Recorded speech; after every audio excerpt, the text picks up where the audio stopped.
Hello, bienvenue pour cette nouvelle vidéo. On se retrouve aujourd'hui pour un update lecture, ça faisait longtemps.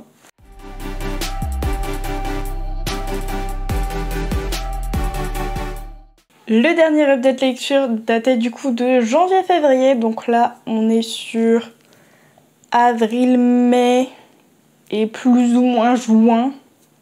Oui, du coup c'est ça. Bon, il y aura peut-être un bout de juin qui ira dans le prochain update, mais c'est pas grave. Donc, on a une partie qui sera un peu une redite entre guillemets, dans le sens où c'est des lectures dont je vous ai parlé dans le bilan du Change Romantasy, mais il me semble que j'avais été assez comment dire, succincte dans le retour que je vous en ai fait. Là on va un petit peu plus détailler. Donc dans le dernier update que je vous ai fait, je vous ai dit que j'étais en cours de lecture de Capturer la couronne de Jennifer Estep. Et donc je l'ai terminé, j'ai mis 4 étoiles. Globalement j'ai beaucoup apprécié le roman quand même. Il y avait certaines longueurs et des fois un peu trop de description à mon goût. Et pourtant je suis quelqu'un qui aime bien, entre guillemets, qu'on me prenne par la main pour me dire c'est comme ça que tu dois voir. Mais là j'avoue que c'était un poil too much pour moi. Et il y a des moments où du coup ça faisait un peu long. J'ai trouvé que l'histoire mettait un peu de temps à se mettre en route, mais une fois que c'est en route, j'ai quand même bien apprécié. Je suis très curieuse de lire le tome 2 parce que mine de rien je suis très curieuse de voir ce qui va être fait au niveau de la romance, donc c'est pour ça quand même qu'il a son petit 4 étoiles quand même. C'est pas un coup de cœur, il y a des défauts, donc 4 étoiles ça me paraissait plutôt bien. Ensuite j'ai lu, dans le cadre du Change Romantasy aussi, La Reine Traîtresse, donc le tome 2 du Pont des Tempêtes de Daniel L. Jensen. Sans surprise, j'ai mis 5 étoiles parce que, comme d'habitude, ça se lit très bien. On connaît les personnages, on les aime déjà. Et j'ai beaucoup apprécié quand même tout ce truc, surtout du côté de Arène, où il y a ce dilemme de je l'aime, mais je peux pas. Je peux pas me remettre avec elle, mon peuple ne la voudra pas, etc. Et je trouvais que c'était très bien fait, sauf sur la fin, où j'ai trouvé, alors à voir, mais je suis pas sûre qu'on l'ait dans les prochains tomes, puisque les prochains tomes sont sur des couples différents.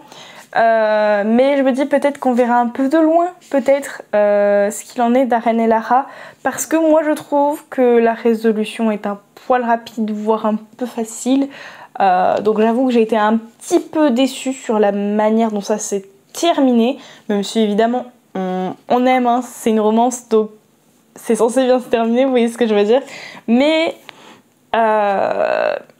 ouais, je peux pas m'empêcher de me dire qu'il y a un petit côté facile, voilà, où j'aurais aimé que ce soit peut-être un peu plus développé, un peu plus détaillé, un peu plus, ouais, un peu plus progressif. Donc voilà, mais sinon évidemment j'adore toujours autant. Ensuite, toujours via le Change Romantasy, j'avais lu Un pacte avec le roi elfe de Eliskova. Donc je l'avais lu en audiobook et j'ai mis 3 étoiles. Et encore, je me suis rendu compte en préparant cette vidéo que avec le recul même j'aurais peut-être mis moins, parce que mine de rien j'ai... Alors peut-être que le format audio joue un petit peu, parce que j'avoue que des fois je peux me déconnecter plus facilement, surtout quand c'est des histoires qui ne me happent pas. Mais j'avoue que j'ai pas trouvé grand chose en fait. J'ai trouvé que l'intrigue était... Enfin, qu'il n'y avait pas grand chose niveau intrigue. La romance ne m'a pas captée. Même si, ouais, peut-être sur le dernier quart, je me suis dit c'est mims. J'ai pas eu ce truc de je suis à fond dans la lecture, j'adore ce que je lis. Ouais, ouais, vous voyez ce truc de ouais. C'était ça. Donc voilà, j'ai pas spécialement accroché, c'est dommage, mais en même temps c'est pour ça aussi que je l'ai lu en audiobook, que j'ai pas acheté le papier, même s'ils ont fait des très beaux formats collector. J'ai entendu tellement d'avis mitigés sur celui-là qu'en quelque sorte je suis pas étonnée. Donc voilà. Ensuite j'ai lu Twin Crowns, donc aussi en audiobook et aussi pour le Change Romantasy, et là j'ai adoré. Ça fait longtemps que je n'ai pas lu une fantasy young adulte qui... Alors, tout court, ça fait longtemps que je n'avais pas lu de fantasy young adulte, mais encore plus une fantasy young adulte qui me capte autant. Enfin, du moins, il y avait une partie de moi qui me disait, bah, les fantasy young adultes, c'est plus trop mon truc, quoi. Et là, mais ça m'a contredit complètement. J'ai adoré, j'ai vraiment dévoré l'histoire. Et là, à l'inverse du pacte avec le roi elfe, où on pourrait dire c'est l'audiobook qui fait que j'ai pas été happée, etc. J'ai été happée alors que c'était le format audiobook, je n'arrêtais pas d'écouter. Alors aussi, je trouvais que le format audiobook pour Twin Crowns était très bien fait. Il y avait des petites musiques d'introduction dans les chapitres, alors ça, moi, ça me... c'est mon petit point faible, quoi. Et non, aussi, la narration était bien faite, enfin... L'histoire est prenante, en plus avec cette alternance entre les chapitres sur Rose et Vren. Et non, franchement, l'intrigue est prenante, que ce soit des deux côtés des protagonistes. Et franchement... Alors par contre, niveau romance, moi je le calerais pas, mais je crois que ça je l'avais dit peut-être dans le Change Romantasy, moi je le calerais pas en romantasy dans le sens où la romance n'a pas vraiment joué du côté ou de l'autre des personnages. Mais je suis très intriguée par contre sur l'aspect romance quand même. Parce qu'on sent peut-être que dans les prochains tomes il y aura quelque chose, mais dans le tome 1 il n'y a rien et ce n'est pas ça qui joue sur l'intrigue. Donc pour moi ce n'est pas une romantasy au sens strict du terme, mais franchement j'ai beaucoup apprécié cette histoire. Et je sais plus si je l'ai dit, c'était 5 étoiles. Ensuite j'ai lu, mais alors j'ai le format papier mais techniquement je l'ai lu du coup en audiobook, j'ai lu le tome 3 de Campus Drivers. Donc de C.S. Quill, et donc c'est Crash Test, donc c'est le roman sur Lewis. Et alors j'ai adoré le 1, j'ai adoré le 2, mais celui-là, je pense que c'est mon préféré, c'est celui avec lequel je me suis le plus dit, j'adore la dynamique du couple, genre j'ai rien à reprocher. Le tome 1, j'avais bien aimé, même si Lane, parfois il était un peu frustrant. Le tome 2, c'était Carrie que je trouvais un peu agaçante. Là, franchement, alors Lewis, c'est un idiot, hein, concrètement. Mais j'ai beaucoup aimé la dynamique qu'il y avait entre Lewis et Amy. Et en plus de ça, j'ai beaucoup aimé la personnalité d'Amy dans le sens où c'était un peu une bad girl, une bad bitch. Qui a confiance en elle, qui est pas du genre à tomber en émoi, en pamoison devant un mec. Mais Lewis la rendait toute chose, la rendait toute impressionnée entre guillemets. Et j'ai beaucoup aimé cette dualité de la personnalité d'Amy où Lewis lui faisait tant d'effets qu'elle en perdait tous ses moyens. Et malgré ça, elle gardait son caractère quand même un peu rentre dedans. Donc franchement... Et aussi voir Lewis évoluer dans ce sens-là, voir Lewis sous un autre angle, franchement c'était grave cool. Et du coup j'ai mis 5 étoiles, parce que vraiment, de toute façon, je crois que j'ai presque noté à chaque fois 4 ou 5 étoiles les Campus Drivers, mais c'est vrai que celui-là c'est un 5 étoiles, et je pense clairement que pour l'instant c'est mon préféré. Mais après il reste encore le 4 et le 5 que j'ai pas lu pour l'instant, donc à voir. Mais pour l'instant, il a la place numéro 1. Le prochain livre que j'ai lu, il y en a pas mal hein, sur ces mois, mais en même temps on fait avril, mai, juin. On fait 2 mois et demi, donc il y a un peu plus de contenu. J'ai lu en lecture commune sur ma chaîne Twitch, on a lu L'ours et la renarde de Heronsdor.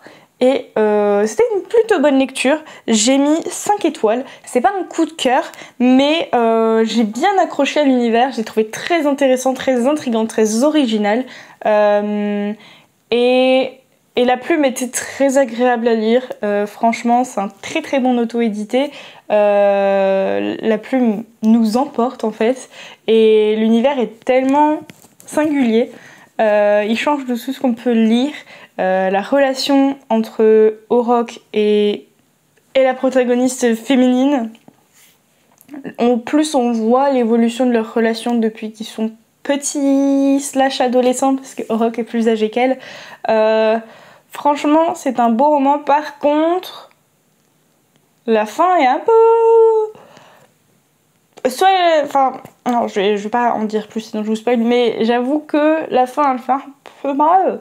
Mais malgré ça, du coup, ça donne envie de lire le tome 2. Je l'ai pas encore lu, mais ça donne vachement envie. Franchement, globalement, c'était une super lecture. C'est pas un coup de cœur, mais c'était une très très bonne lecture. Ensuite, on a La fille du roi pirate de Tricia Levenseller que j'ai lu en audiobook. D'ailleurs, je vous ai pas dit L'ours et la renarde, je l'ai lu en e-book. Donc, La fille du roi pirate en audiobook de Tricia Levenseller, et ben j'ai pas accroché. Enfin, j'ai eu beaucoup de mal. Sur la fin, j'ai peut-être lu un peu plus facilement parce qu'il y avait un petit peu quand même de début de romance entre guillemets. Mais franchement, j'ai eu beaucoup de mal à accrocher. J'ai pas forcément trop été attachée au personnage, j'ai pas trop accroché à l'intrigue. Et la fin, en fait, je me suis dit, ah bon, ah, ça y est, c'est fini. La fin nous est un peu tombée dessus comme ça et je m'y attendais vraiment pas. En plus, j'ai trouvé qu'il y avait pas forcément de l'incohérence, mais il manquait un peu de consistance peut-être. Parce que d'un seul coup, comme ça, je sais plus si c'est au quart ou à la moitié du roman, mais d'un seul coup, elle a des pouvoirs et on lui découvre une hybridité et on est là en mode ah ok, d'accord, ok. On savait pas qu'il y avait ce genre de magie entre guillemets dans l'univers et moi c'est un truc qui me chiffonne toujours un petit peu dans mes lectures globalement parce que planter un décor type un peu pirate comme ça et ne pas nous prévenir, enfin ne pas faire pressentir qu'il y a aussi un côté magique de l'univers parce que c'est pas toujours le cas dans les univers pirates. Je trouve un peu qu'on est pris de court du coup quand le truc apparaît, on est un peu en mode ok, cool de savoir.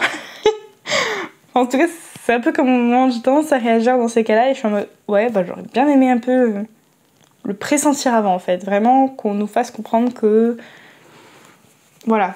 Je sais pas si vous voyez ce que je veux dire. J'ai du mal à exprimer vraiment comment je ressens le truc. Mais voilà, du coup, j'ai vraiment pas tant accroché que ça. Et j'ai mis que 3 étoiles. Et encore. Comme le pack du roi elfe, je suis pas sûre que ça... Je sais pas. Peut-être qu'à chaque fois, je suis trop gentille dans mes notations, je ne sais pas. Donc voilà, c'est pas... Ouais, je ne sais pas si je lis Réel tome 2, honnêtement. Ensuite, et ça c'en est un, je me le traîne depuis août dernier, j'ai terminé le tome 4 d'Akotar de Sarah J. Maas. Je l'ai enfin terminé et franchement autant j'ai beaucoup apprécié lire l'évolution de Nesta à partir d'un certain moment, autant j'ai trouvé ça trop long. J'ai trouvé ça trop long sur plein d'aspects, ça prenait trop de temps et même si je dirais au 60%, je me suis dit ouais ok, elle a l'évolution, enfin elle avait besoin d'être amorcée, malgré tout je trouve ça quand même long globalement. Déjà pour que je me rappelle qu'à partir de 60% je commençais à comprendre le truc, c'est que ça veut dire que de 1% à 60% j'ai eu du mal. Voilà, donc j'ai adhéré à partir d'environ 60%, donc un peu... C'est moins pire que le tome 1, parce que le tome 1 c'était à partir de 80%, mais voilà. C'est pas non plus la relation qui m'a le plus marqué, enfin j'allais dire le plus marqué, il y en a 2 dans Akotar, donc voilà, pour l'instant. Donc il n'y a pas vraiment beaucoup de comparaisons possibles, mais ouais, j'aime beaucoup quand même la relation qu'il y a entre Nesta et Cassian. Mais ouais, je pense que mon plus gros problème, c'est la longueur. Je pense que si on enlève des petits bouts par-ci par-là, on peut gagner du temps. Et récupérer l'intérêt du lecteur. Voilà, donc globalement à la fin, j'étais contente des 40% que j'avais lus, mais j'ai eu l'impression de perdre mon temps sur les 60 autres. Donc voilà, donc j'ai mis 3 étoiles. Et dernière lecture, qui est du coup la lecture commune actuelle qu'on fait sur Twitch. J'ai un peu d'avance sur, sur la lecture commune, puisque je l'ai déjà terminée alors qu'on doit la terminer d'ici le 30 juin. Voilà, j'ai une semaine et demie d'avance. Enfin, techniquement 2 semaines, parce que j'ai terminé dimanche. voilà, je suis en avance, mais en fait, une fois que j'avais terminé mon quota de là cette semaine, donc du 17 au 23, je m'étais dit, voilà, j'étais à l'avant-dernier chapitre du quota et je me suis dit, bon, c'est bon, un chapitre et je m'arrête, ça va, ça tombe bien, je voulais me coucher pas trop tard. Et finalement, je l'ai dévoré. En fait, on est tellement pris dans la résolution en fait de cette fin de tome que c'est un peu difficile de le lâcher. La romance évolue un peu, pas d'un seul coup, mais il y a des trucs qui se débloquent un peu comme ça sur la fin du roman aussi, donc ça fait que c'est impossible de le lâcher et j'ai dévoré la fin. Globalement, j'ai mis donc 4 étoiles parce que j'ai bien apprécié, mais ouais, il y a eu des moments où j'ai trouvé que c'était un peu plat et où des fois je me demandais un peu où on nous emmenait au niveau de l'histoire. Et il me semble aussi que je m'étais dit qu'au niveau de l'univers, parfois dans ma lecture, il y avait des petits trucs qui me chiffonnaient. Je crois que des fois j'avais l'impression de sentir un peu de l'incohérence ou des choses comme ça. Mais là j'ai plus d'exemples qui me viennent en tête. Peut-être que la lecture est trop fraîche, je ne sais pas. Mais voilà, globalement c'était quand même une très très bonne lecture. Pas un coup de cœur, des petits défauts qui ont fait que pendant ma lecture je me suis dit bon, ouais, non, c'est pas non plus genre la meilleure lecture du siècle, entre guillemets, j'abuse un peu, mais vous voyez ce que je veux dire. Mais franchement, c'était quand même une très bonne lecture et la fin du roman, je l'ai effectivement dévorée. Mais voilà, c'est là qu'on voit, techniquement quand même, qu'on voit qu'un roman est bien réussi parce que la fin est censée être addictive, on est censé plus pouvoir lâcher le roman parce qu'on veut la résolution. Donc c'est qu'on voit que le roman est quand même bien fichu dans un sens, mais c'est vrai que quand le début on a du mal à rentrer dedans et que d'un seul coup on lit tout, c'est un peu du coup en demi-teinte, vous voyez ce que je veux dire, l'appréciation du coup. Donc voilà. Et on est arrivé à la dernière lecture terminée de cet update. Et en ce moment, je n'ai qu'une seule lecture en cours. Et notez-le bien, mettant une croix sur les calendriers, c'est un record.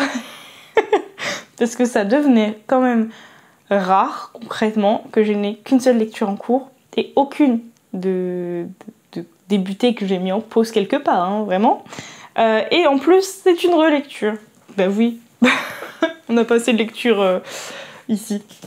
Je me refais le tome 1 de Fourth Wing. De base, je m'étais dit, je me referais le tome 1 de Fourth Wing avant de commencer la lecture commune avec Charlie November du tome 2 Iron Flame. Je suis un peu à la bourre, mais du coup, je suis, allez, un bon quart de cette relecture pour pouvoir après enchaîner sur le tome 2 et être bien dans l'ambiance. Vu comment j'ai dévoré le tome 1, je pense que ça devrait assez vite se lire également quand même. C'est tout du coup pour cette update lecture donc d'avril, mai et début juin. Et il y a de l'évolution quand même dans mes lectures, hein. On voit que mes updates sont de plus en plus fournis et ça me fait plaisir. J'espère que ça vous fait plaisir aussi. Moi en tout cas je suis très satisfaite. Alors après c'est vrai, il y a le challenge Romantasy qui est passé par là et forcément il a aidé, on va pas se le cacher. Mais après techniquement la dernière lecture du challenge Romantasy c'était Twin Crowns et c'était mi-avril la fin je crois. Donc bon, ça fait plus d'un livre par mois à peu près. Bah même plus parce que du coup là j'ai terminé l'Engrange Temps et la Cotard 4 début juin, mais j'ai lu du coup La fille du roi pirate, L'ours et la renarde et du coup le tome 3 de Campus Drivers, minimum entre mi-mai et avril. Mi-avril et mai. Donc c'est vraiment pas dégueu. Je suis vraiment plutôt satisfaite de voir que j'arrive à lire de plus en plus.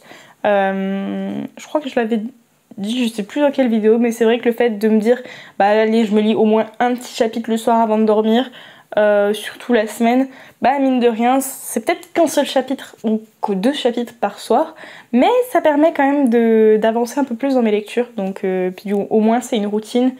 Bon, elle est pas forcément toujours là tous les soirs, Et il n'y a pas la même quantité tous les soirs, mais elle est là. Et j'en suis plutôt contente. Et on voit les résultats, donc c'est cool. Voilà pour cette update, n'hésitez pas à me dire quelles sont vos dernières lectures et à quel point vous les avez appréciées en commentaire. Sur ce, je vous souhaite de très bonnes lectures et je vous dis à très bientôt pour une prochaine vidéo. Ciao!